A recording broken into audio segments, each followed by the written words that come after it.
Good afternoon, everyone. In today's video, we're once again taking a look at the upcoming big pattern ahead for severe weather, especially across portions of the southern U.S. As you can see, we're currently looking at the day 5 outlook from the Storm Prediction Center. This is the severe thunderstorm outlook. They have issued a 15% chance for a severe weather potential here for Tuesday. So Tuesday next week, we do have a 15% chance for severe storms across portions of Texas, Oklahoma, and Kansas. This is a pretty decently rare risk that does issue on day 5. Last week, we even got a day 8 outlook, which you really only see like once a year, or even not even once a year. You typically see that every few years, a day 8 outlook issued. So of course, we did see that significant tornado outbreak happen in Texas, and also even to portions of the southeast. So that's why they issued a day 8, because we did have a lot of confidence that there was going to be some sort of tornado outbreak happening in that area. We do have a day 5, again, 15% chance for possibly some significant severe weather happening for Tuesday in Texas, Oklahoma, and Kansas. So let's look at day 6, which we have another 15% chance for severe storms, and this is in a much larger area, which includes more of Texas, also Louisiana, Mississippi. Pretty much the whole state of Mississippi is going to see that chance, and Arkansas, Tennessee, Kentucky, Illinois, and Missouri is going to be in that 15% chance region. Again, both areas are going to have a chance for a severe weather outbreak for Tuesday and Wednesday of next week. Yesterday, we did have some isolated severe storms there in Florida and portions of the East Coast, but today is going to be fairly quiet. We do have some rain showers across the northeast. We have some rain showers across the central U.S. here, which again, rain showers. They're just going to be rain showers today. No storms are expected. We do have a general thunderstorm risk over here for Wisconsin, Illinois, Indiana, and Michigan. So you do have that thunderstorm potential throughout today in those areas. We have some snow up here in Minnesota, northeastern Minnesota, in the Duluth area. You may see a little bit of snow today. Again, it's late March, so you may be surprised by that snowfall there in those areas. Again, rainfall, widespread rain showers today across the northern Midwest. We also, again, have really nothing going on in the West Coast except for maybe some rain showers in the mountainous areas. It is going to be very windy here across the Midwest today, as we do have part of that leftover jet stream diving south here. It's going to bring a lot of windy conditions. You're seeing gusts of upwards of 50 miles per hour here in Iowa and South Dakota and Minnesota. You're also seeing winds of upwards of 40 to 50 miles per hour today in North Dakota. So we do have a lot of wind advisories out today for these areas here. Again, Wisconsin, you're seeing upwards of 30 miles per hour. Illinois and Missouri, you're going to see upwards of 30 to 40 mile per hour wind gusts. Indiana, you're also seeing a lot of windy conditions throughout today, and this will be also reaching into the northeast for tomorrow, where you'll also see a lot of these wind gusts, likely 30 to 40 miles per hour wind gusts tomorrow in the northeast. Along the East Coast, also pretty much the whole U.S. here is seeing some sort of windy conditions throughout the day, but again, a lot of those windy conditions are going to be mainly throughout the eastern half of the U.S.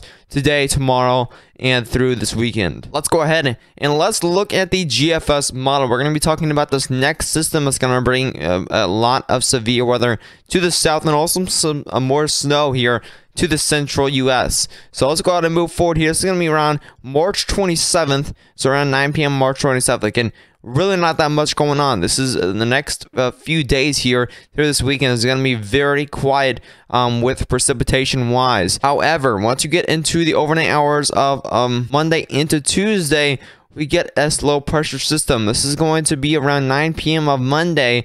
As you can see, there's a lot of rain showers, there's a lot of snow showers across the western half of the U.S. This is definitely giving that sign that there's going to be some very active patterns ahead throughout the next few days of next week. As you can see, this is going to be Tuesday at 6 a.m. You're definitely seeing a lot of snow over there in the northwestern portion of the U.S. Also, the southwestern portion of the U.S., the Four Corner states, you're seeing a lot of mountain snow.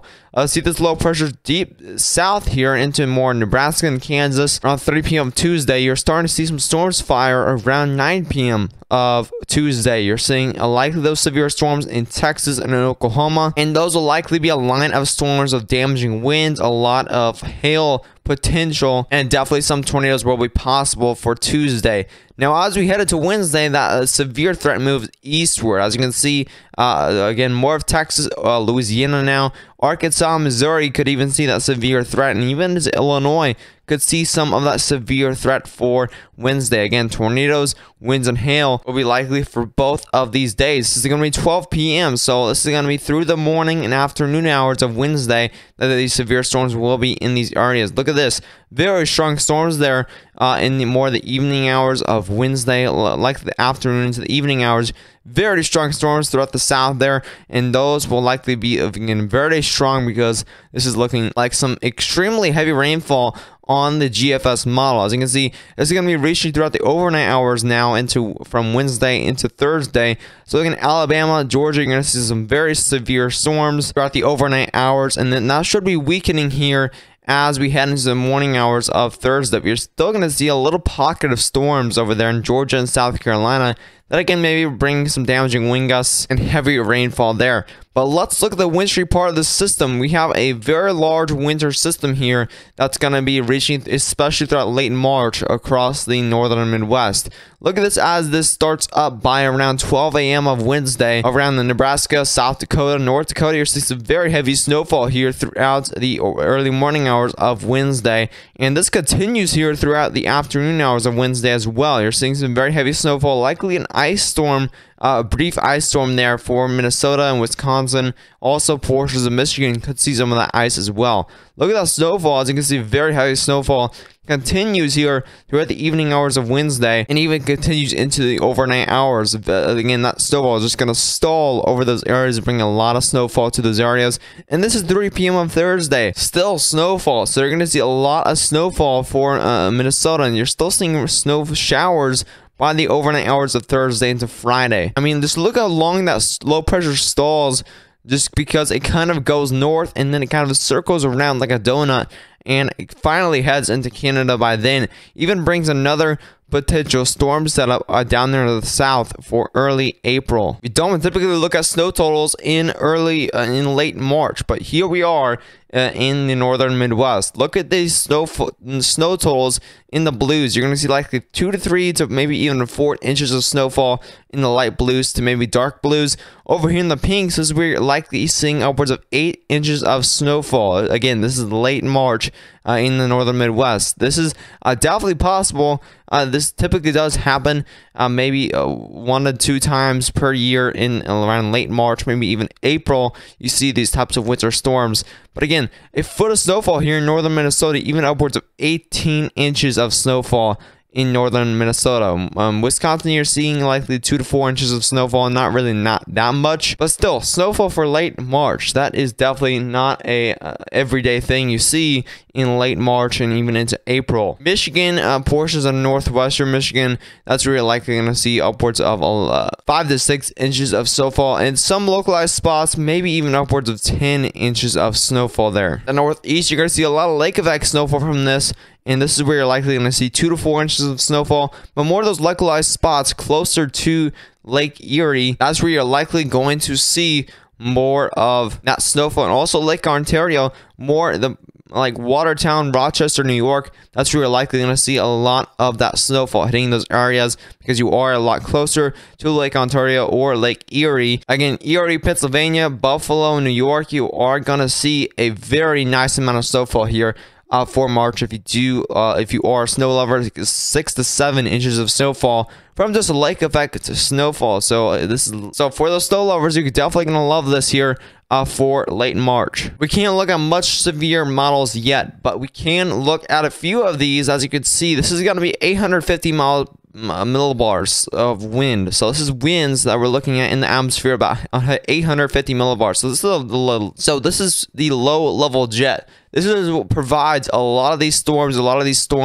winds, and also tornado threats look at this. We're seeing upwards of 65 knots. 65 knots in more northeastern Texas. This is where you are getting to the point where this is going to have a big tornado threat, especially the wind threat within this line of storms. It's going to be very dangerous as we reach into more of the southeast. Look at this. You're 70 knots of low-level jet, which is extremely strong. It's going to bring a lot of damaging wind gusts, maybe even 75-mile-per-hour winds within this line of storms here. So very damaging wind gusts, likely a big tornado threat for Tuesday night, and then over the overnight hours, you're definitely going to see a big tornado threat, also a very damaging wind threat. So make sure you do not have a lot of loose debris around your yard as these storms hit, because these are going to blow away anything that is loose and does not have a lot of weight. It's going to blow anything down the road, down the block. So you make sure you want to store those loose items